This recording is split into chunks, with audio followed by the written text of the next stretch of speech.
Items ఉన్నాయి, వాటి prices ఉన్నాయి. అంటే 2000 వర్త్ ఏ అనే ఐటమ్ 60,000 సేల్ అయింది. 5,000 అనే బి అనే ఐటమ్ 3,85,000 సేల్ అయింది. ఓకేనా? ఇలా ఉన్నప్పుడు మనము ఒక ప్రైవేట్ టేబుల్ వేసుకున్నామండి. సో ఇలా ప్రైజెస్ రేంజ్ విడివిడిగా అయితే వాటి సేల్ అయితే కనిపిస్తుంది. బట్ మనకు ఒక ప్రైస్ రేంజ్ లో ఎంత సేల్ అవుతుందని తెలుసుకుంటే బాగుంటుంది కండి. సో దాని గురించి మనము రైట్ క్లిక్ ఇచ్చేసి గ్రూపింగ్ అని క్లిక్ చేయండి. స్టార్టింగ్ ఎట్ 2000 ఉందన్నమాట, మినిమం ఉంది. సో మనం 0 వేద్దాం. ఎండింగ్ ఎట్ 59,000 ఉంది. 60,000 వేసేయండి, ప్రాబ్లం లేదు. 60,000 అని మీ ఇష్టం, అలా అంటే మనకు రిక్వైర్మెంట్ బట్టి వేసుకున్నాము 60,000.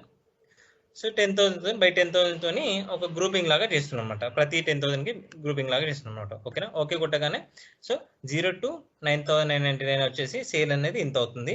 20,000 to 29,319 అలా అనమాట వచ్చేసింది. ఇలా వచ్చిన దాన్ని సెలెక్ట్ చేసుకొని హోమ్ కొట్టేసి కండిషన్ ఫార్మాట్ కొట్టేసి ఇలా కలరింగ్ సెలెక్ట్ చేసుకున్నాం అనుకోండి.